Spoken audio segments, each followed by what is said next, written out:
বন্ধুসকল আজি আমি আহিছোঁ চেহনাজ পাৰবিন ঘৰত আৰু আজি আছিলে সমস্যা ফেচবুক আদিটো আমি চাই চিতি গোটেইখিনি ঠিক ঠাক কৰি দিলোঁ আৰু অলপ কাম বাকী আছে সেইখিনিও আমি পৰৱৰ্তী সময়ত আমি চেষ্টা কৰিম ঠিক ঠাক কৰি দিবলৈ আৰু চাওক প্ৰত্যেকে এটা কাম ভুল কৰি থাকে যেতিয়া আমি এটা আইডি খোলো এটা আমি নামটো আৰু ডিপিটো সেই দুটা বস্তু বেছিকৈ আমি ভুল দেখি পাওঁ যিহেতু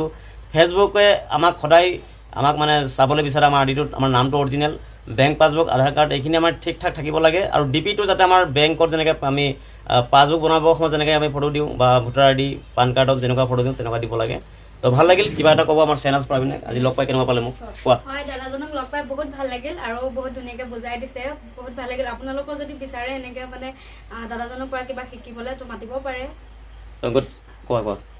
কোৱা একো নাই কোৱা তো গতিকে অকণমান সকলোৱে নজৰ ৰাখিব আমাৰ দেশৰ ভৱিষ্যত নতুন কণ্টেণ্ট ক্ৰিয়েটৰ আৰু সদায় সকলোৰে এটা মনৰ আশা থাকে সপোন থাকে আমি ফেচবুকৰ পৰা কিবা এটা আমি আৰ্নিং কৰি নিজৰ আৰ্থিক অৱস্থা ভাল কৰিব পাৰোঁ আৰু যাতে আমাৰ বিদেশৰ ৰেমিটেঞ্চ আমি ইনকাম কৰি আমাৰ দেশৰ উন্নতি কৰিব পাৰোঁ তাৰে কামনা কৰি আজি ভিডিঅ'টো সামৰণি মাৰিলোঁ বেষ্ট অফ লাক